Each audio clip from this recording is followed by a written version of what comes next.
Hah? Hah? Baca apa? Nak bagi day tu lembut sikit.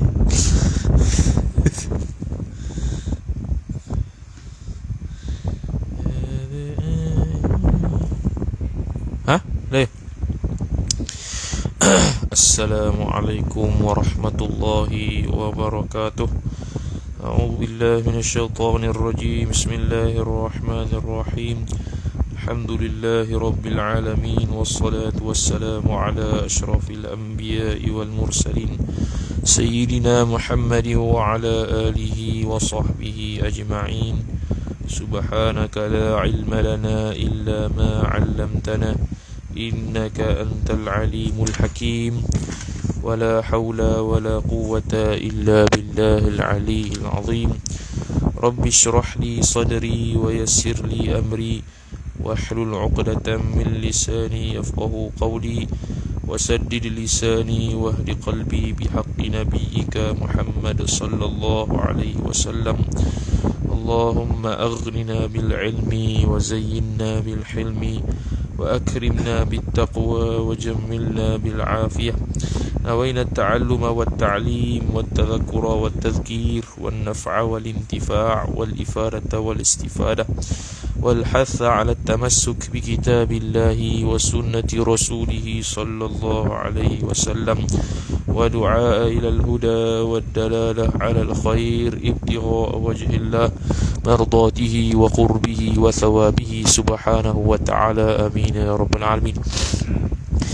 قال شيخ المصنف رحمه الله تعالى ونفعنا الله بعلومه وبعلومكم وبعلوم مشايخنا في الدارين آمين يا رب العالمين. Kata pengarang Syekh Tuan Guru Haji Abdul Rahman Lubuk Tapah rahimahullah ta'ala.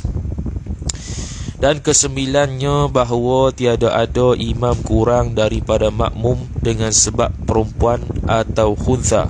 Itu dah baca dah. Ataupun ummi. Titik. Ummi pun tak boleh ikut, iaitu makmum yang qari tidak boleh mengikut imam yang ummi. Lagu mana ummi? Tengok topik kita nombor 13. Kata musannif ataupun ummi.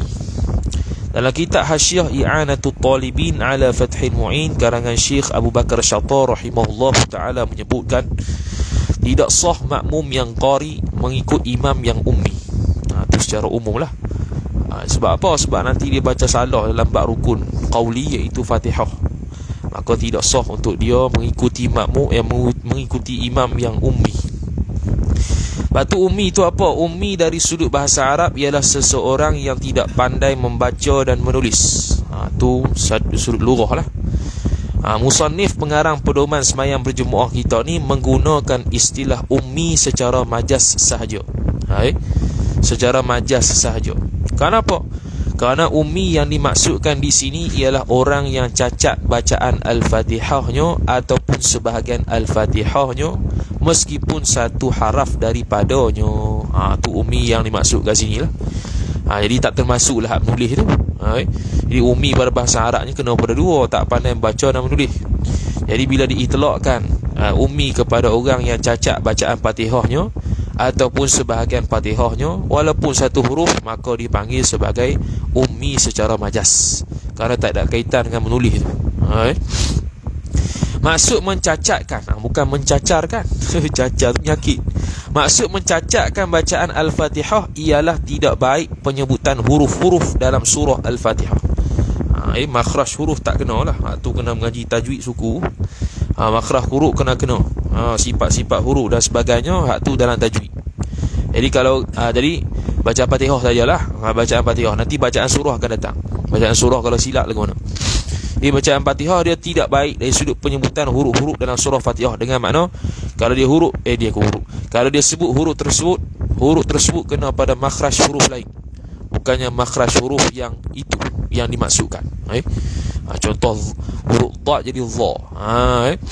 Itu akan datang kot disebut. Huruf ta jadi dha, itu khilaf. Boleh ataupun tidak. Dalam kitab Nihayatul Muhtaj bi Syarhil Minhaj karangan Syekh Muhammad Ar-Ramli rahimahullahu taala, dan dalam kitab Hasyiah Ibnu Qasim ala Tuhfatil Muhtaj bi Syarhil Minhaj karangan Syekh Ibnu Qasim rahimahullahu taala, dia kata berbeza dengan bacaan tasyahud. Tadi Fatihah ni beza sikit dengan tasyahud. Tasyahud yang yang rukun qauli lah, yang bacaan tasyahud akhir. Itu rukun qauli. Jadi beza dengan tasyahud mana? Harus orang yang tiada kecacatan pada menyebutkan huruf-huruf tasyahud mengikuti orang yang ada kecacatan pada menyebutkan huruf-huruf tasyahud. Jadi seluruh huruf tasyahud dalam kitab Hasyiah Ibnu Qasim dan Nihayah kata, kalau imam dia jenis baca Fatihah betul, tapi dalam bab tasyahud ni dia masalah sikit. Makmum ni betul bacaan dia tasyahud tu, maka tak ada masalah. Jadi sudut Fatihah saja kena tak boleh. Apakah perbezaannya? Jadi timbul soalan dah, macam mana bezanya? Apakah perbezaannya? Yakni imam yang cacat bacaan Al-Fatihahnya tidak sah diikuti, sedangkan dalam tasyahud sah untuk diikuti.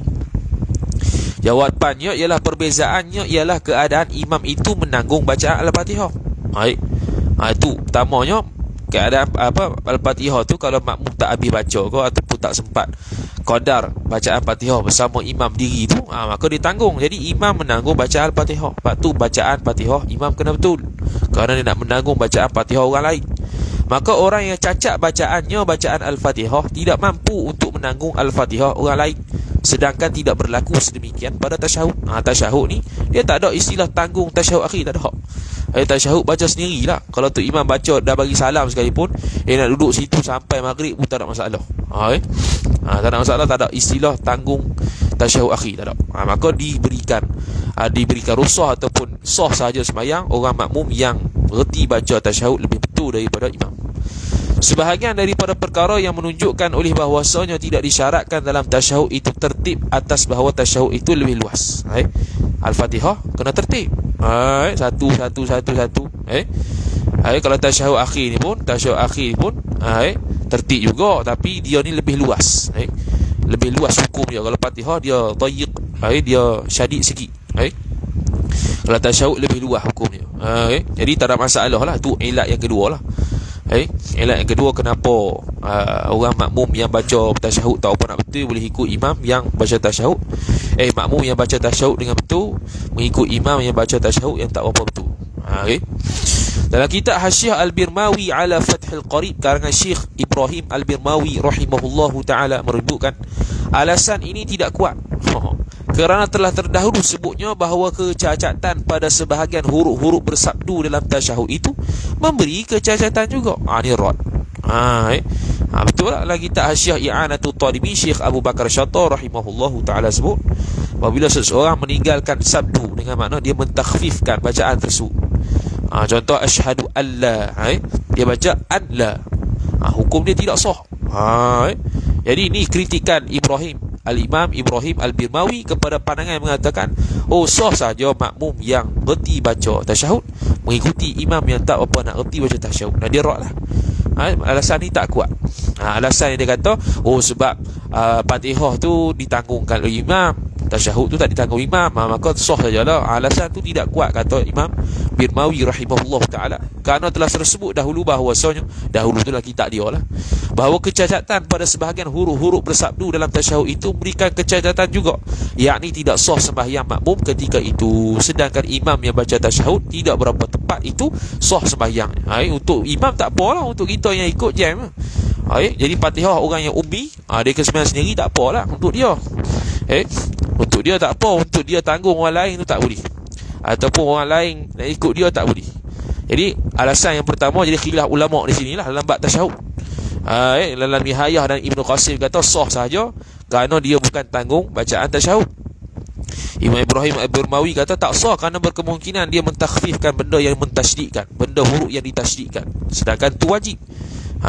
Kalau dia tinggal tasyaddud ataupun tasydid tadi, dia hanya membaca takhfif, maka itu menyebabkan tidak sah tasyahud dia. Dan bila tidak sah tasyahud dia dan dia beri salam, maka tidak sah sembahyang dia. Dalam kitab Hasyiah I'anatul Talibin ala Fathil Mu'in karangan Syekh Abu Bakar Syattar rahimahullahu taala memberikan gambaran masalah ummi kepada beberapa bahagian. Yang pertama, dia imam lemah untuk membaca Al-Fatihah secara keseluruhan dengan betul. Ni tak boleh ikut lah. Semua tak betul lah kau.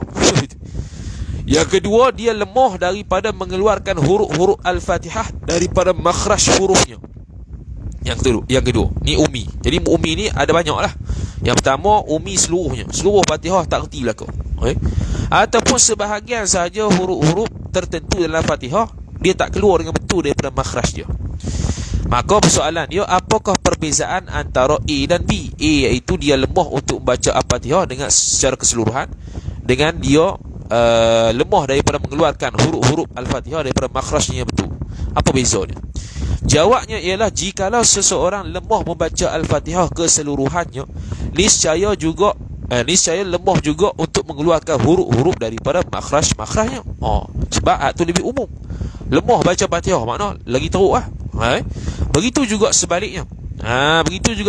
Iaitu orang yang silap baca dengan mengeluarkan huruf-huruf Al-Fatihah yang tak betul, menyebabkan Al-Fatihah dia jadi rosak. Oleh itu, ni kritikan dia suruh ibarat je. Memada sebut salah satu daripada A atau B sahaja. Dia kata memada je. Musannif sebut, Musannif Fathul Mu'in memada dah. Kalau sebut salah satu je, tak payah sebut dua-dua. Sebab kalau lemah baca Fatihah, itu merujuk kepada dia lemah juga untuk mengeluarkan huruf-huruf Fatihah daripada makhraj dia. Kalau dia lemah daripada mengeluarkan huruf-huruf makhraj dengan betul, itu menunjukkan bahawasanya dia lemah membaca Fatihah. Jadi itu semua umi belaka. Sebut salah satu pun jadi dah, kata dia. Dalam kitab Nihayatul Muhtaj bi Syarhil Minhaj karangan Syekh Muhammad Ar-Ramli rahimahullahu taala hanya menghadkan B sahaja. Tu dia sebut B sahaja, iaitu dia lemah daripada mengeluarkan huruf-huruf Al-Fatihah daripada makhraj hurufnya. Itu yang dia sebut, tanpa menyebutkan A. Itu kalau nak tanggung kata sepatutnya salah satu pun jadi dah. Orang mari salah satu pun jadi dah. Kemudian Syekh kata kemungkinan boleh dibezakan antara A dan B. Ni kalau pandangan kata boleh beza lagi. Boleh beza lagi antara A dengan B. Mana? Pertama, lemah daripada keseluruhan Al-Fatihah tu ialah tidak mampu membaca Fatihah dan tidak mampu menggantikan tempat bacaan Al-Fatihah dengan yang lain. Tu maksud yang pertama, iaitu lemah daripada baca Fatihah keseluruhannya. Dengan makna apa? Dia tak reti baca Fatihah satu, ataupun dia tak mampu untuk menggantikan tempat bacaan Al-Fatihah. Yang kita kata dulu, gantikan tempat bacaan Al-Fatihah, kalau dia tak reti baca Fatihah langsung ni, dia boleh ganti dengan surah-surah ataupun ayat-ayat lain yang menyamai huruf secara zon ya, dalam bahasa Wasail dulu. Secara zon dia boleh ganti ayat-ayat tertentu yang sama huruf dengan Al-Fatihah.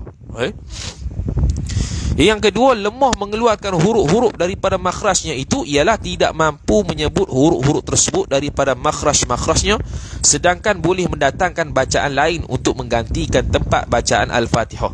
Misalnya pada kalimah Al-Mustaqim, akan tetapi dibacanya sebagai Al-Muttaqim. Tu salah tu. Patutnya Mustaqim, dia baca Muttaqim. Tu salah. Jadi sebahagian je salah, hak lain betul. Hak lain betul, sebahagian je salah. Hak tadi tu seluruh dia. Jadi seluruh tu lebih teruk. Hak ni sebahagian saja. Sebahagian tak semestinya seluruh Fatihah dia teruk. Ada tempat-tempat tertentu yang dia teruk. Antaranya kalimah Al-Mustaqim, dia baca Al-Muttaqim. Yang ketiga, ni umi yang ketiga. Dia, yang ni imam, lemah daripada, tak semestinya imam, siapa-siapa lah nak kata umi ni, iaitu lemah daripada menyebutkan tasydid yang berada di huruf-huruf tertentu. Tu pun satu juga. Tadi tak sebut makhraj huruf dengan betul. Hak ni tak sebut tasydid, itu juga umi. Ihdinas siratal mustaqim, dia sebut ihdinas siratal mustaqim. Tu salah tu. Tasydid bukannya huruf, akan tetapi keadaan bagi huruf. Tasydid tu apa? Iaitu bukannya huruf dia tu, tetapi keadaan bagi huruf yang bertasydid. Meringankan atau mentakhfifkan bacaan pada kalimah iyyaka. Jadi iyyaka tanpa tasydid kerana uzur membacanya dengan bertasydid, maka sah mengikutinya, namun hukumnya makruh. Ni dia tafsir lah. Hak mana boleh ikut imam, mana boleh tak boleh. Yang mana umi yang boleh, mana umi tak boleh. Hak ni boleh ni. Jadi tu imam baca iyyaka na'budu wa iyyaka nasta'in, dia tak baca iya. Tu boleh sah ikut, tapi hukumnya makruh. Tidak sah makmum yang qari itu mengikut imam yang ummi meskipun imam tersebut mampu belajar ataupun tidak. Ini tafsir bagi hak mana yang imam apa nama tadi, yang mana makmum yang qari itu tidak boleh mengikuti imam yang ummi, iaitu dia buat ghayah meskipun imam tersebut mampu belajar ataupun tidak sah. Tidak sah makmum tadi yang qari mengikuti imam yang ummi meskipun imam yang ummi itu boleh belajar ataupun tidak boleh belajar, tak boleh. Tidak sah makmum yang qari itu mengikuti imam yang ummi meskipun makmum tidak mengetahui keadaan imam itu ummi. Tu. Tak sah juga, tak sah. Kalau tak sah ni bila dia nyata lah lepas pada tu. Asalnya dulu dah sebut dah. Kalau tak nyata, kalau lepas mayang nyata dia ni ummi sebenarnya. Kalau dalam semayang jahriyah ataupun siriyah itu dah bahar tu. Kalau dah tahu bahawasanya tu imam tu ummi, maka kena ulang semula semayang. Tidak sah makmum yang qari itu mengikuti imam yang ummi meskipun makmum tidak mengetahui keadaan imam itu ummi. Sebab apa? Dia tak tahu memang tak sah. Lepas tu macam mana? Dia panggil ala zimmah lah. Ala zimmah, macam orang yang terlupa semayang, terlupa sampai kiamat. Dah lagu mana? Syekh Nawawi sebut dalam kitab Sulamul Munajah Syarah Safinatus Salah. Dia kata ala apa nama tadi? Ala fadlillah, atas fadilah ataupun kurniaan Allah Ta'ala. Kalau Allah Ta'ala nak ampun. Kalau tak ampun, kena. Macam orang tertinggal semayang, biasanya adalah hadis Nabi SAW sebut, ditanya kepada malaikat semayang sunat apa yang dia buat. Kalau ada, hak tu yang ditampung. Contoh, tak buat semayang zuhur 4 rakaat, terlupa. Jadi 4 rakaat, 1 rakaat yang wajib ganti 70 rakaat yang sunat. Jadi kalau 4 rakaat jadi 320 lah. 280 semua, 7 + 1 28. 280 rakaat. Jadi kalau nanti kita ada modal 280 rakaat hak sunat, maka ditampung lah hak tu. Ni kalau terlupa lah ni, bukan sengaja tak jadi. Kalau sengaja tak mau nak qadha, tiba-tiba buat sembahyang lebih daripada tu, tak jadi juga. Dalam kitab Hasyiah Ibnu Qasim ala Tuhfatil Muhtaj, di Syarhil Minhaj karangan Syekh Ibnu Qasim rahimahullahu ta'ala sebut, tidak sah sembahyang makmum kerana jahil dan tidak tahu tentang keadaan imam yang ummi. Tak sah. Sebab apa tak sah walaupun tak tahu imam tu ummi? Kerana jahil dan tidak tahu tentang keadaan imam yang ummi. Kita kata dah hari tu bahawasanya ada masalah-masalah tertentu yang mesti makmum kena ambil tahu tentang imam. Contohnya dalam bab kafir ke tidak, dalam bab ni pun sama, ummi ke tidak kawan tu. Adapun bab hadas lain, tu dah jelas dah minggu lepas. Sama saja. Maka mesti makmum tersebut qadha meskipun tidak nyata kelakuan imam yang ummi itu, melainkan selepas sembahyang. Lepas sembahyang baru dia tahu. Loh, tak tahu baca punya. Kena ulang semula sembahyang. Ulang, dia panggil i'adah kalau dalam waktu. Qadha tu kalau lepas waktu. Tu dia panggil istilah ghalib tu. Kita panggil qadha tu. Maknanya kalau dalam waktu tu dia panggil i'adah lah, dia tak panggil qadha. Kalau lepas waktu baru dia panggil qadha. Tu. Dalam kitab Hasyiah I'anatul Talibin ala Fathil Mu'in karangan Syekh Abu Bakar Syatta rahimahullahu ta'ala sebut, adapun makmum yang qari itu berbolak-balik berkenaan keadaan imam itu qari atau ummi, maka sah sembahyangnya mengikuti imam tersebut. Ni dia tak tahu. Aku rasa dia qari ke ummi ni. Maka sah sembahyang. Sebab makmum qari tidak sah mengikut imam ummi ialah imam yang ummi tidak boleh. Ni sebab elak kenapa makmum yang qari tidak sah mengikuti imam yang ummi. Dia kata sebab makmum qari tidak sah mengikuti imam yang ummi ialah imam yang ummi tidak boleh menanggung bacaan Al-Fatihah makmum tatkala makmum menjadi masbuk. Tu tadilah lebih kurang ni. Tu dalam kitab apa ni? Dalam kitab Hasyiah I'anatul Talibin. Jadi tak sah juga. Kalau tu imam tadi, kalau makmum tadi tidak mengetahui keadaan imam ummi ataupun qari, melainkan selepas sembahyang, kena ulang semula sembahyang. Berbeza kalau dia berbolak-balik, qari ke ummi, maka sah sembahyang dia. Melainkan kalau nyata lepas tu memang ummi sungguhlah, tu tak sah lah. Habis.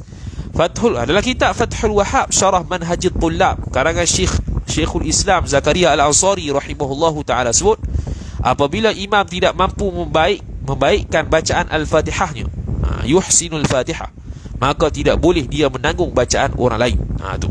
Jadi baik di sini mana baca betul lah. Kalau tak baca tak betul, boleh pindah makhraj lain dan sebagainya, maka dia tidak boleh untuk menanggung bacaan orang lain kerana diri dia pun cacat dah. Makmum yang mengikuti imam yang boleh jadi bacaannya ummi itu sah sembahyangnya, melainkan jikalau imam yang boleh jadi ummi itu tidak menguatkan bacaannya, maka wajiblah makmum tersebut mufaraqah. Lagu mana ni? Tadi lebih kurang ni. Makmum yang mengikuti imam yang boleh jadi bacaan, boleh jadi makna dia berbolak-balik itulah. Boleh jadi bacaannya ummi, bacaan imam itu ummi, itu sah sembahyangnya, sembahyang makmum tadi, melainkan jikalau imam yang boleh jadi ummi ataupun tidak itu tidak menguatkan bacaannya, maka wajiblah makmum tersebut mufaraqah. Jadi dia ada sembahyang jahriyah dengan sirriyah. Sekarang ni makmum yang mengetahui imam ni boleh jadi ummi, boleh jadi tidak. Okey, sah tak sembahyang dia? Sah. Melainkan makna tidak sah. Tidak sah kita ikut bila imam yang boleh jadi ummi, boleh jadi qari tu tidak menguatkan bacaannya. Dia baca sir lah. Dia tengah baca sir, kita pun tak tahu dia ni ummi ke qari. Tu wajib mufaraqah. Tu wajib mufaraqah lah, kita tak tahu. Maka wajiblah makmum tersebut mufaraqah. Bila dia tidak menguatkan bacaannya. Makmum yang kita bolak-balik ummi ke tidak tu tidak menguatkan bacaan Fatihah dia, maka wajiblah ketika itu makmum tersebut mufaraqah. Jadi ada qaid di situ. Qaid oleh dalam kitab Fathul Wahhab Syarah Manhajul Tullab oleh Syekhul Islam Zakaria Al-Ansari. Masalah yang daqiq betul. Dalam kitab Tuhfatul Muhtaj bi Syarhil Minhaj karangan Syekh Ibnu Hajar Al-Haytami rahimahullahu taala sebut, hanya sahaja wajib mufaraqah itu, ada tafsir lagi. Yang wajib mufaraqah tu bila? Sebab apa? Kerana zahir daripada keadaan imam tersebut, jikalau dia seorang yang qari, maka pasti dia sudah menguatkan bacaannya. Ni kalau dia sembahyang jahriyah tapi baca sirriyah. Dia sembahyang jahriyah ni, maghrib, isyak, subuh. Dia bolak-balik hati. Kawan ni ummi ke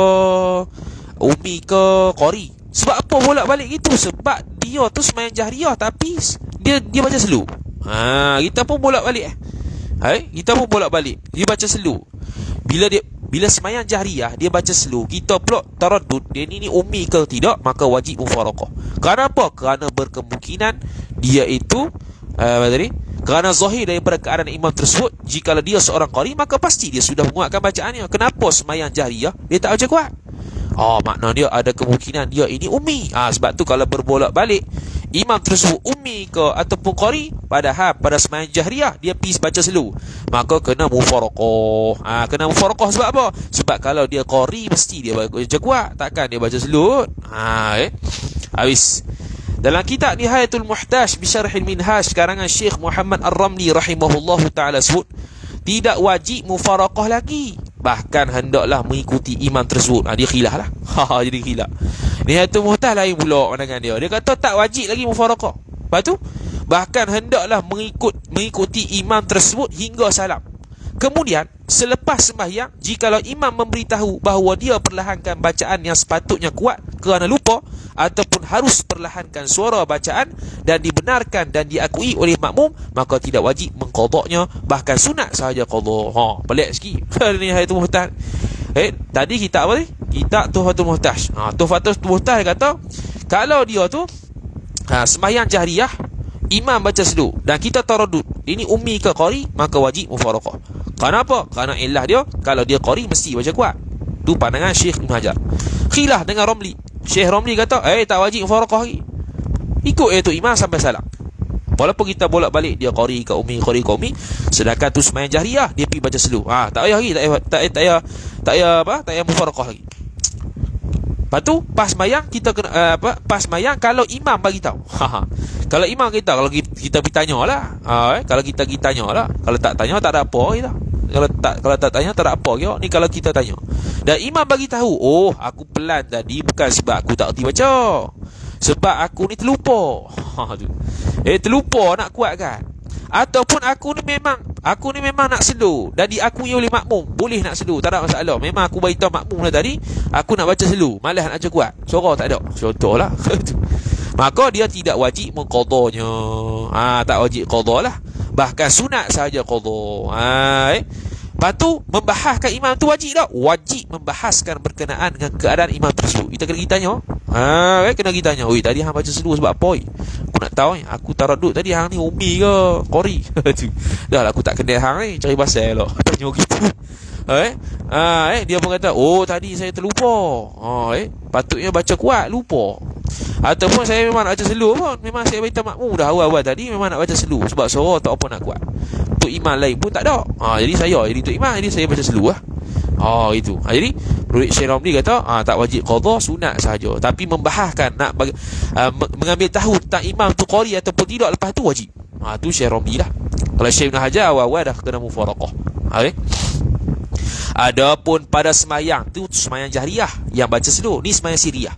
Adapun pada sembahyang yang memang perlahankan suara pada bacaan surah, iaitu surat sirriyah lah, maka sah sembahyang makmum tanpa perlu ulang semula kerana beramal dengan yang zahir, dan tidak wajib membahaskan keadaan imam tersebut, seperti mana tidak perlu dibahaskan dan ditanyakan berkenaan dengan bersucinya imam waktu sembahyang atau tidak. Jadi untuk sembahyang sirriyah lain. Sembahyang sirriyah, okey, zahir kita kata dia ni tak ada apa, tak ada masalah apa, sebab memang tempat dia perlahankan suara, bukan tempat untuk menjaharkan atau menguatkan suara. Lepas tu wajib kita tanya imam tak lagu mana umi ke tidak? Tak wajib. Seperti mana kita tak wajib tanya tadi hang sembahyang ni wuduk ke tidak, mandi junub ke tidak, tak perlu tanya. Begitu juga dalam bab sembahyang sirriyah, kita tak perlu tanya imam ni qari ataupun ummi. Sah saja sembahyang dia, tak ada masalah. Sembahyang jahriyah saja kena kita tanya. Sebab apa dia baca slow? Kerana ada kemungkinan dia ummi ataupun qari. Menurut Ibn Hajar, mufaraqah lalu dah. Kerana apa? Kerana orang yang qari mesti dia baca.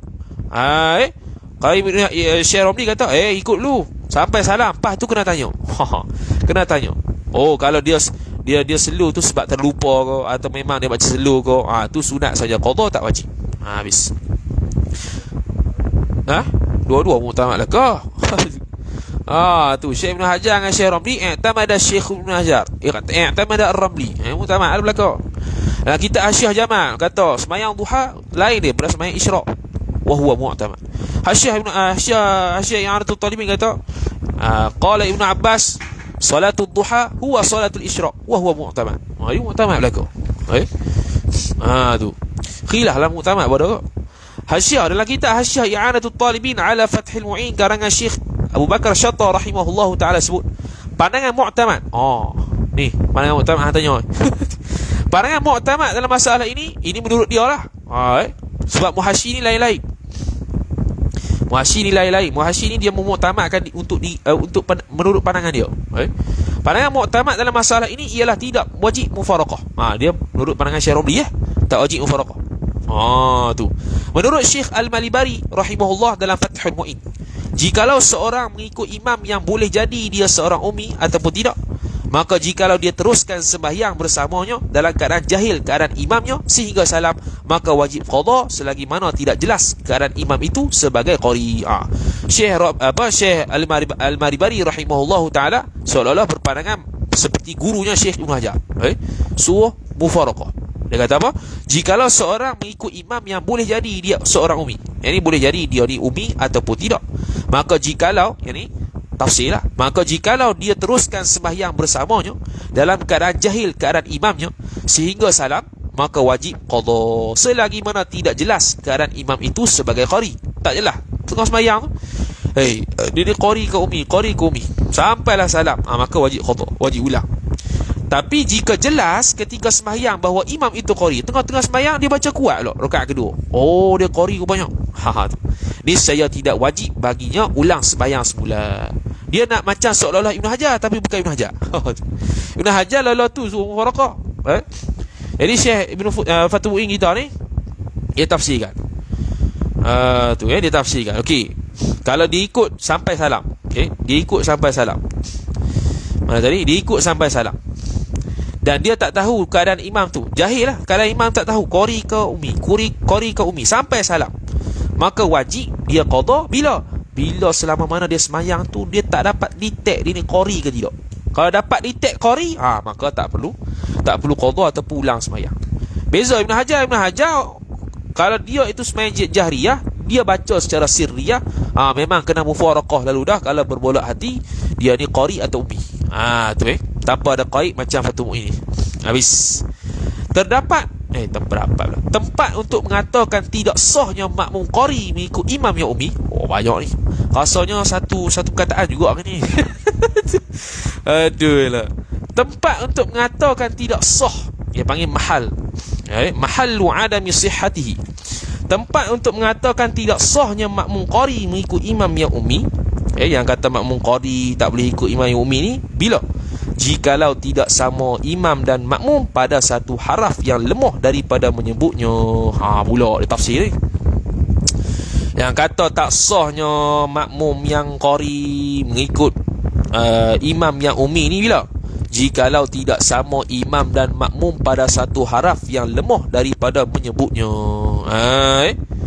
Dengan mana? Ni tasbih. Dengan sekira-kira makmum sahaja menyebutkan dengan betul satu huruf tersebut, ataupun makmum menyebut dengan betul satu huruf ini, sedangkan imam tidak betul cara sebutnya. Itu tak ikut lah. Contoh sira, contohlah. Dia mazhab dah. Dia qiraat Hafs, dia bukan qiraat lain.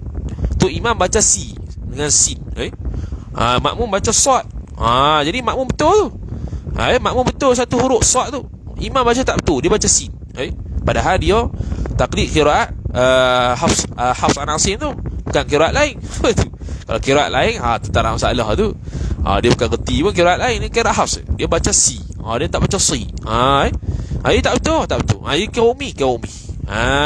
Kerana makmum tersebut lebih mengetahui pada satu huruf tersebut yang imam salah pada menyebutnya. Sekali lagi, jikalau tidak sama imam dan makmum pada satu haraf yang lemah, yang kata tak sah makmum qari mengikut imam yang ummi tu, jikalau tidak sama imam dan makmum pada satu haraf yang lemah daripada menyebutnya. Macam mana? Dengan sekira-kira makmum sahaja menyebutkan dengan betul satu huruf tersebut, ataupun makmum menyebut dengan betul satu huruf ini, sedangkan imam tidak betul cara sebutnya, dan imam menyebutnya dengan betul pada satu haraf yang lain, sedangkan makmum tidak demikian. Gitu. Tu semua jadi hak tu masalah-masalah yang mana makmum tak boleh ikut tu imam. Imam baca betul kat sini, makmum baca salah kat sini. Ataupun makmum baca salah kat satu tempat lain, imam baca betul tempat lain pula. Jadi hak tu tak boleh ikut. Tu. Pelik ni. Itu jikalau tidak sama imam dan makmum pada satu haraf yang lemah daripada menyebutnya, dengan sekira-kira makmum sahaja menyebut dengan betul satu huruf tersebut, ataupun makmum menyebut dengan betul satu huruf ini, sedangkan imam tidak betul cara sebutnya. Ataupun ni dua masalah pada satu ni. Sekira-kira makmum sahaja menyebutkan dengan betul satu huruf tersebut, sedangkan imam tidak betul cara sebutnya. Itu pertama. Ataupun makmum menyebut dengan betul satu huruf, sedangkan imam tidak betul cara sebutnya. Menyebutkan dengan betul satu huruf. Apa bezanya?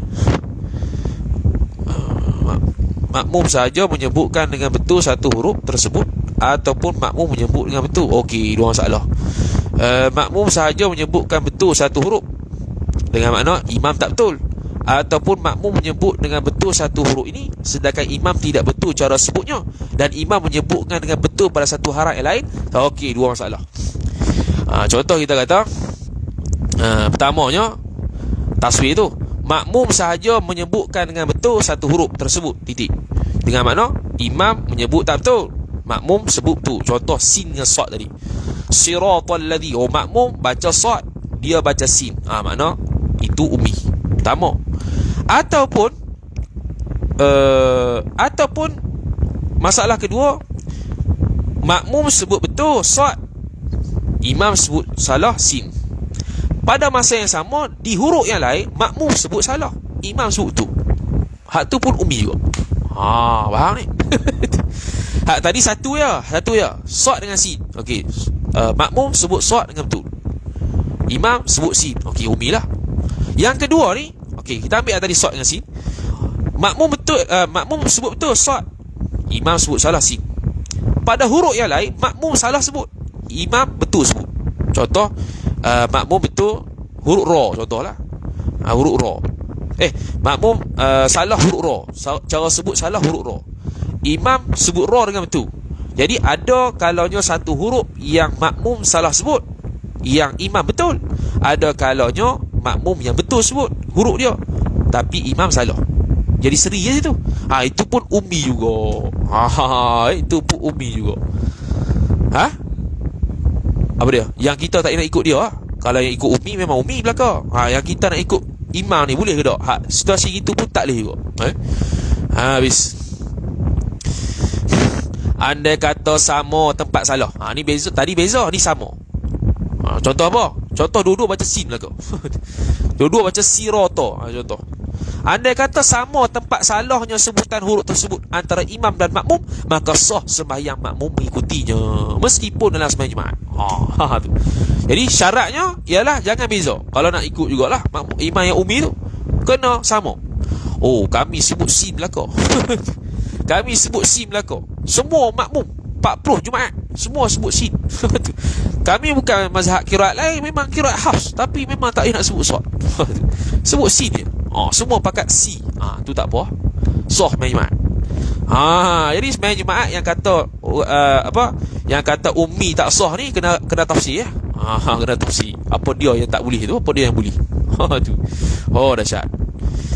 Hal ini kerana ketika itu imam dan makmum masing-masing ummi, sama huruf masing-masing ummi, maka terdapat persamaan masing-masing dari sudut kekurangannya, seperti dua orang perempuan. Hak tadi itu walaupun sama, ada yang imam reti huruf, ada yang tak reti huruf, makmum ada yang reti huruf, ada yang tak reti huruf, tapi beza tempat, dia kira ummi juga, tak boleh ikut.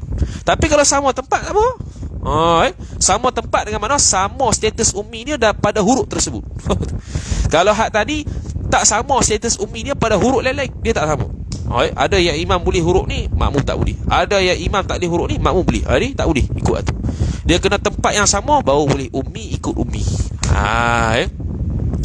Jadi dia kata tadi, hal ini kerana ketika itu imam dan makmum masing-masing ummi, maka terdapat persamaan masing-masing dari sudut kekurangannya, seperti dua orang perempuan, imam, makmum, dua-dua kurang Jadi ummi pada tempat yang sama. Jadi kurang sama-sama, tu tak ada masalah.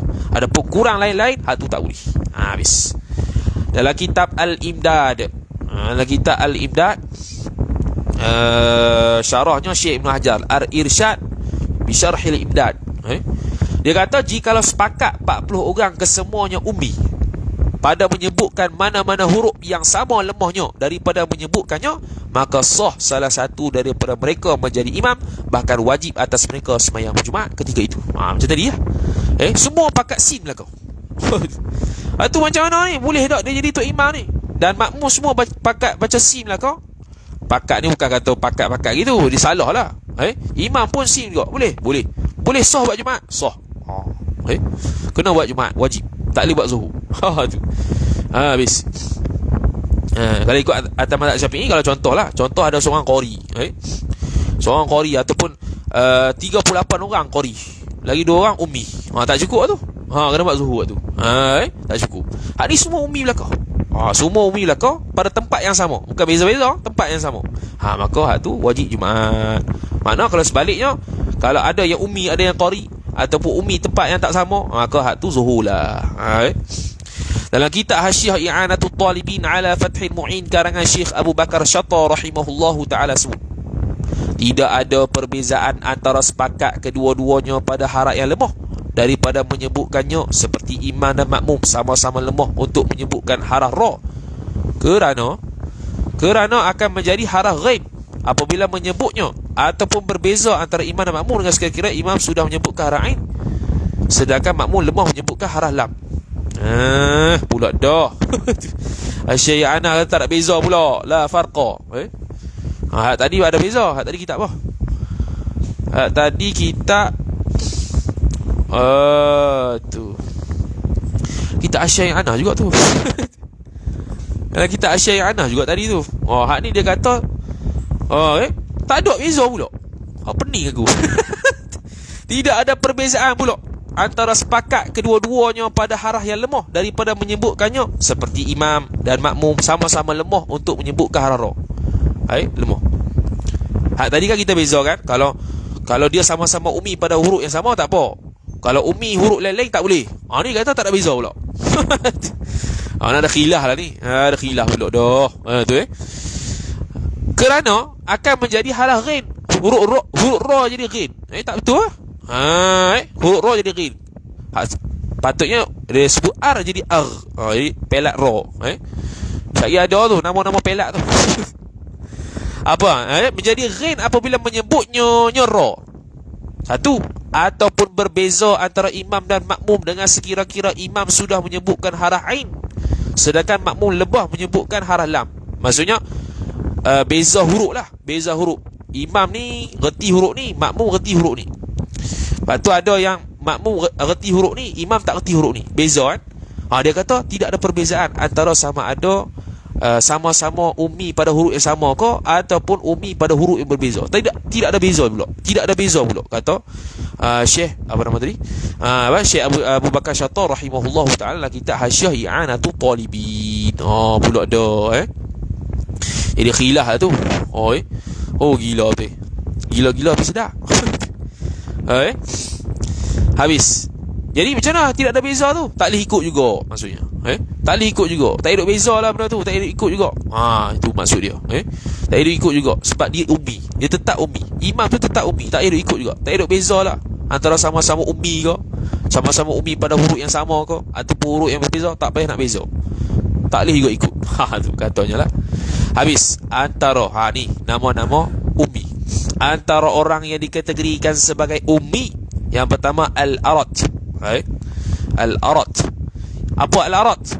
Menidghamkan haraf pada bukan tempatnya dengan menukarkannya, yakni mengidghamkan serta tukar haraf yang diidghamkan itu. Misalnya lafaz al-muttaqim dengan menukarkan haraf sin kepada ta dan diidghamkannya. Jadi al-arat ni dia tukar huruf lagi pula idgham. Asalnya al-mustaqim, dia baca, dia tukar sin kepada ta, kemudian idgham. Jadi al-muttaqim. Al-muttaqim. Tak betul. Itu al-arat. Berbeza jikalau mengidghamkan suatu haraf tanpa menukarkannya ke haraf lain. Dia idgham tapi tak tukar. Idgham tu bukan idham. Idham tu nama siapa? Kalau idgham tapi tak tukar huruf, seperti mentasydidkan kaf dan lam pada lafaz maliki. Mentasydidkan kaf dan lam. Itu. Maliki. Itu. Lam dia tasydid, kaf dia tasydid. Asalnya maliki yaumiddin. Dia sebut maliki yaumiddin. Tasydid tu. Tasydid lam dengan kaf. Dia ubah huruf tak? Tak ubah huruf. Cuma dia tasydid pada huruf lam dengan kaf. Bacaan sebegini tidak memberi mudarat padanya, bahkan tidak dikategorikan sebagai al-arat. Tak beri mudarat, yakni tak beri mudarat pada sembahyang. Bacaan salah tak haram. Kata tak beri mudarat, boleh baca. Jangan gitu. Menampoi. Jadi kalau dia baca maliki, maliki yaumiddin, jadi pelak Cina. Baru nak masuk Islam, dia baca itu. Tak apa. Tak apa tu. Macam mana? Kenapa? Apa tu? Dia tasydid. Sama. Dia tasydid yang tak mengubahkan huruf, tidak memudaratkan. Cuma salah bacaan tu, haram lah juga. Tapi tak sah, tapi sah mayang. Ini tak mudarat ni dari sudut sah semayang sahaja. Dari sudut salah tak salah tu, itu kira Quran pula. Tu haram tu. Mana? Dia panggil ummi juga, tapi ummi yang tak memudaratkan semayang. Batu ummi kena tafsir. Main buat administrator. Tak sah ikut orang yang ummi. Sudah. Kita mengaji gila-gila babi ni sampai 10-18. Ummi saja hari ni rasanya. Yang kedua, al-althagh. Baca tu. Nak sebut payah. Al-althagh, iaitu menukarkan haraf lain. Jadi menukarkan huruf lain dia panggil al-althagh. Menidghamkan tanpa menukarkan huruf, menidghamkan serta menukarkan huruf lain dia panggil al-arat. Jadi al-althagh iaitu menukarkan haraf lain. Tidak ada beza sama ada menukarkan haraf lain serta idgham ataupun tidak. Tak kisahlah, asalkan tukar huruf. Hang idgham ke, tak idgham ke, dia panggil al-althagh. Maknanya al-althagh lebih umum daripada al-arat. Al-arat kena khusus kepada idgham serta tukar huruf. Adapun al-althagh tak idgham pun dia panggil al-althagh. idgham pun dia panggil al-althaq dalam keadaan huruf lain ditukar. Maka dia kata maka ia lebih umum daripada a tadi al-arad. Kata sebahagian ulama, kata sebahagian ulama al-althaq ni ialah menukarkan haraf lain tanpa idgham. Dia khususkan. Ada sebahagian ulama kata tak, dia menukarkan haraf lain tanpa idgham tu dia panggil al-althaq. Menukarkan haraf lain dengan idgham itu dia panggil al-arad. Ada sebahagian ulama dia khusus.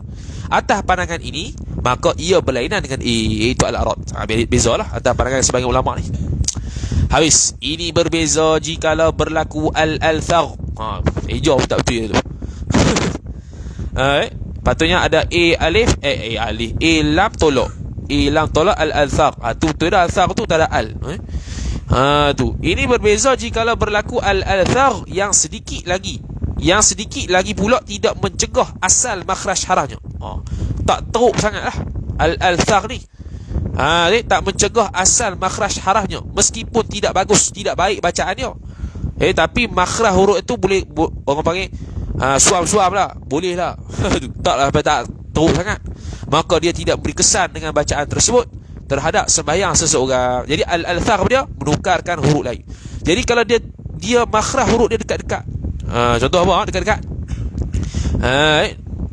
Suara dekat-dekat. Pota. Lebih kurang ta dengan to. Dia nak sebut ta, tapi tak kepada makhraj ta, tak sampai tahap makhraj ta. Hak tu tak beri kesan pada bacaan. Ini sah mayang. Dia tidak ta, dia tidak to.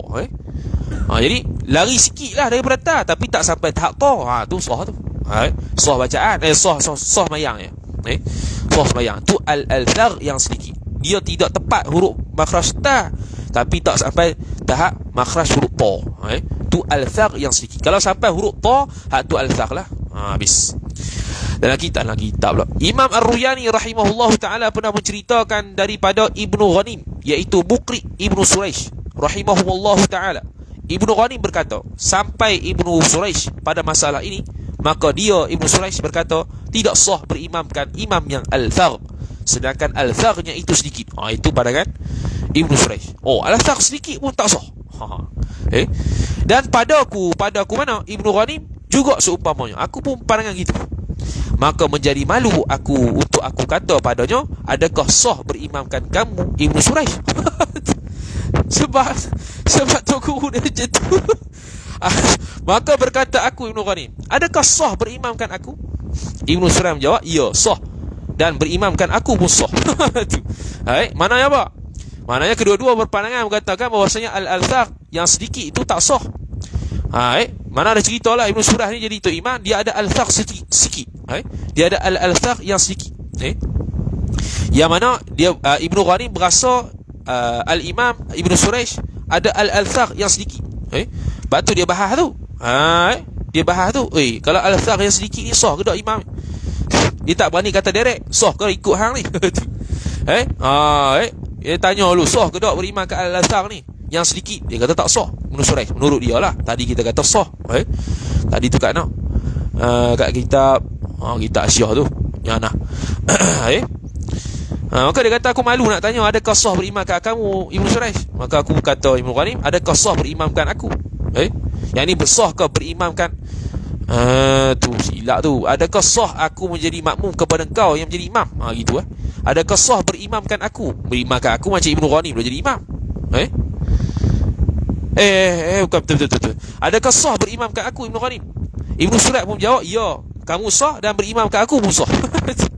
Lantak dia cerita dia. Habis.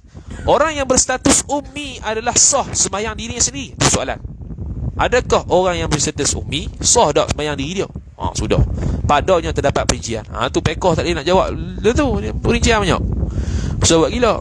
Yang pertama, jikalau dia ummi, satu, dan boleh belajar, akan tetapi dia tidak belajar, maka tak sah sembahyang. Tu bahaya. Boleh belajar tapi tak mau belajar, ummi, sebutan huruf tak betul. Ni bahaya ni, orang tak mengaji Fatihah. Ni Fatihah. Dia boleh belajar, guru merata, online siap lagi. Sampai kesudah ummi dalam bab Fatihah, ummi yang tidak sah sembahyang tu. maka tidak sah sembahyang dia. Umi yang tak dimaafkan lah ni. Tu bahaya. Yang kedua, jika belajar, dia boleh belajar. Dia belajar dah. Dia umi dan dia belajar, namun masih umi. Belajar duk gitu juga, duk sira-sira gitu. Maka sah sembahyang dirinya. Diri dia saya yang sah. Lepas tu tafsir. Biar tu titik. Makruh makmum mengikuti imam yang tak tu nama umi lagi tu. Maknanya sah tapi makruh. Mana? Yakni berulang-ulang menyebutkan huruf ta. Tak. Lagu mana aku nak buat aku tak tahu. Dia sebut ta berulang kali. Macam ra tu gitu. Ni ta. Tak itu. Aku tak kerti juga sebab aku bukan umi. Dan fa yakni berulangnya menyebut huruf fa pada bacaan Fatihah ataupun selain Fatihah. Mana ni surah punya masuk juga. Mana bukan Fatihah aja, surah pun masuk juga. Jadi kalau dia baca dalam surah ada dia ta dia ulang 2 kali, fa dia ulang 2 kali, maka sah. Ataupun dalam Fatihah sah tapi makruh. Begitu juga makruh mengikuti imam yang wa. Ni bukan wa Jawa ni. Yakni berulang-ulang menyebutkan haraf wa. Dia nak sebut apa? Iyyaka na'budu wa iyyaka na'budu wa iya. Wa iya. Tak wa tu. Wa iya. Dia wa iya, dia wa iya. Jadi boleh sah tapi makruh. Jadi ada tafsir ni. Hanya sahaja makruh mengikut mereka kerana mereka telah menambahkan satu haraf yang tiada dalam satu surah tersebut. Itu sebab makruh. Ilah makruhnya sebab dia tambah satu huruf yang tak ada dalam surah tu. Hanya sahaja sah pula sebab apa? Sah mengikut mereka kerana keuzuran mereka pada menambahkan harap tersebut. Dah tak nak tabiat gitu macam mana?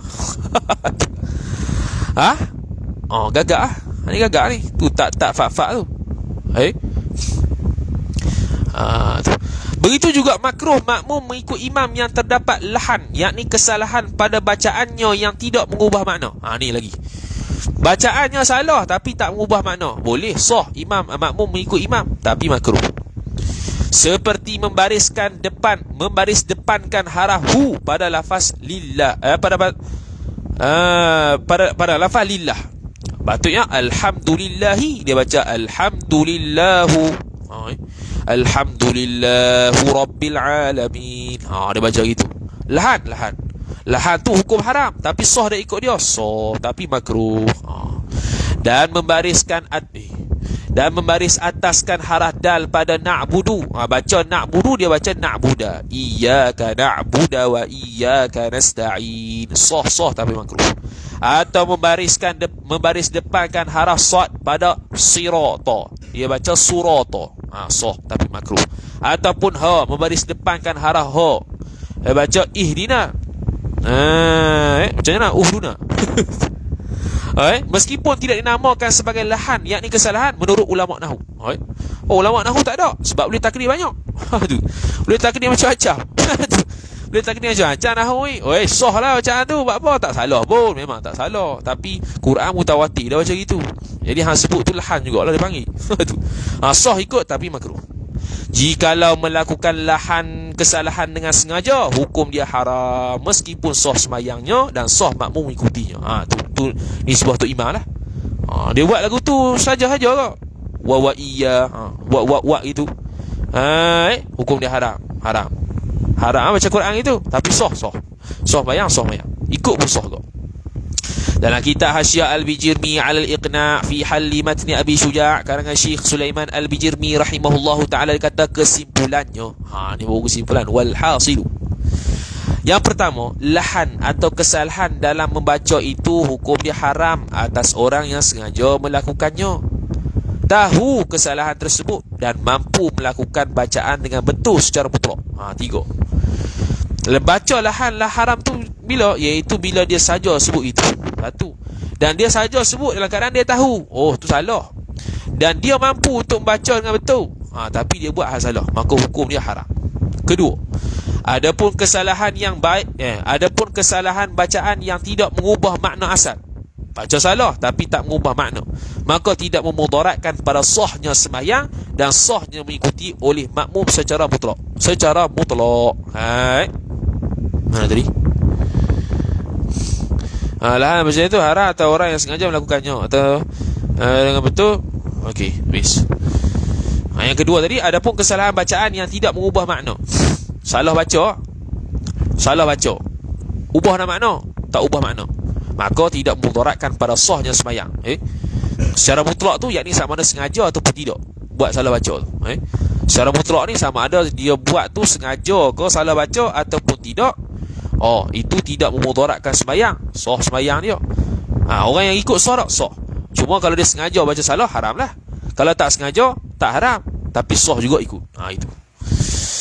Yang ketiga, jika kesalahan bacaan tersebut boleh mengubah makna pada bacaan selain Al-Fatihah. Ini bukan Al-Fatihah, ni surah biasa. Dia baca salah, ubah makna pula, maka tidak memudaratkan pada sahnya sembahyang dan sahnya ikutan, melainkan jikalau dia sengaja. Sengaja tak boleh. Lagi pula tahu iaitu salah dan mampu membaca dengan betul. Tiga syarat ni kalau ada, dia baca surah lain dalam keadaan salah, sengaja, tahu dan boleh baca dengan betul, dia baca salah juga, berubah makna, dia sengaja buat gitu, maka tidak sah ikut dia. Tu bacaan surah lain tu. Yang keempat, jika kesalahan bacaan tersebut boleh mengubah makna pada bacaan Al-Fatihah. Tadi surah, ni Fatihah pula. Maka tafsir, jikalau dia mampu membaca dengan betul dan dia mampu untuk belajar cara baca dengan betul, maka tidak sah sembahyang dan tidak sah untuk dijadikan imam. Sembahyang dia tak sah dan tak sah jadi imam. Mana? Iaitu bila kesalahan tersebut boleh mengubah makna pada bacaan Fatihah. Maka jika dia mampu baca betul dan dia mampu untuk belajar cara baca dengan betul, dua tu, dia boleh baca dengan betul, dia baca salah, maka tak sah sembahyang dia dan tak sah untuk dijadikan imam. Yang kedua, dia boleh belajar cara dengan betul tapi tak belajar, tak sah sembahyang dia macam tadi, dan orang lain pun tak sah nak jadikan dia imam. Jikalau tidak mampu membacanya dengan betul dan tidak mampu untuk belajar, maka hukumnya seperti ummi, iaitu sembahyang dirinya sah namun tidak boleh menjadi imam kepada makmum yang qari. Itu atas tafsir yang tadilah. Habis. Dalam kitab Hasyiah I'anatul Talibin ala Fathil Mu'in karangan Syekh Abu Bakar Syattar rahimahullahu ta'ala, dalam kitab Hasyiah Al-Bijirmi al-Iqna' fi halli matni Abi Syuja' karangan Syekh Sulaiman Al-Bijirmi, dia kata jikalau seseorang membaca secara lahan, yakni salah yang boleh mengubah makna dalam Al-Fatihah ataupun ganti Al-Fatihah. Ganti Al-Fatihah ni surah biasa lah. Kalau dia tak erti macam Fatihah, akan kena ganti. Baca salah, seperti membaris kedepankan haraf ta pada kalimah an'amtu. Asalnya an'amta. Dia baca an'amtu, aku yang beri nikmat. Salah tu ubah makna. An'amta, kamu beri nikmat, an'amtu aku. Ataupun baris bawahkan an'amti. Mana Allah Ta'ala mu'annah pula. Tu. Ataupun menjadikan asalnya ada makna kepada tiada makna. Asalnya ada makna tapi disebabkan dia baca lain, tu tak ada makna. Pula ada. Maka batal sembahyang dirinya yang boleh belajar namun tidak belajar. Tu syarat. Batal sembahyang tu bila dia boleh belajar cara baca betul tapi tak belajar. Dan batal sembahyang orang yang mengikutinya, tak boleh. Tu dalam kitab Hasyiah Bijirmi. Dia baca Fatihah ataupun ganti Fatihah yang mengubah makna, iaitu dia baca contohnya an'amtu, ataupun dia baca salah, asalnya ada makna, dia baca salah tu jadi tak ada makna, maka untuk sembahyang dirinya batal kalau dia boleh belajar dengan betul tapi tak belajar. Dan juga orang yang mengikutinya batal. Itu bila? Itu pada makna Al-Fatihah, itu pada surah Al-Fatihah. Dalam kitab Tuhfatul Muhtaj bi Syarhi Minhaj karangan Syekh Ibn Hajar Al-Haytami rahimahullahu ta'ala, dia kata bilakah waktu kemungkinan boleh belajar membaca surah dengan betul?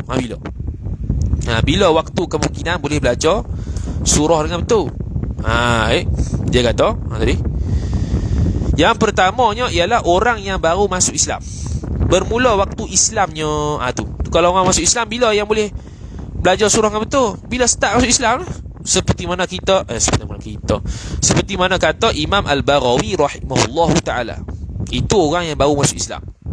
Patut orang yang sudah masuk Islam lagu mana? Iaitu bermula daripada dia mumayyiz atas pandangan aujah.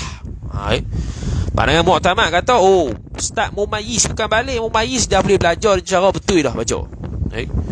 Jadi makna kalau start mumayyiz kita tak belajar, kita sembahyang dalam keadaan nanti balik dalam keadaan tak betul, maka itu dia panggil taksir dalam belajar, tak sah sembahyang.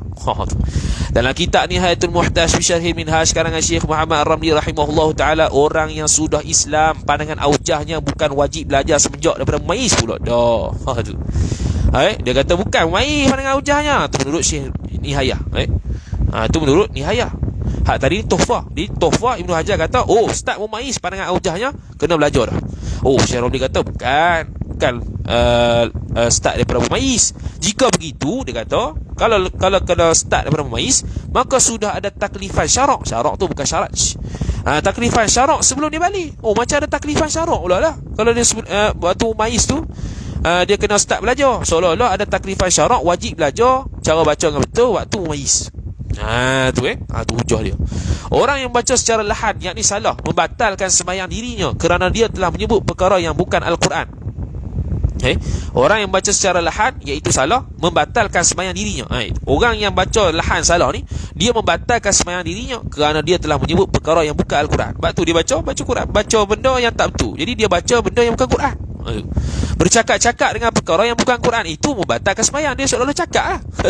Dia baca Quran tak betul. Ni bukan Quran ni, Quran lain, hang sebut lain. Seolah-olah hang cakap dalam sembahyang batal.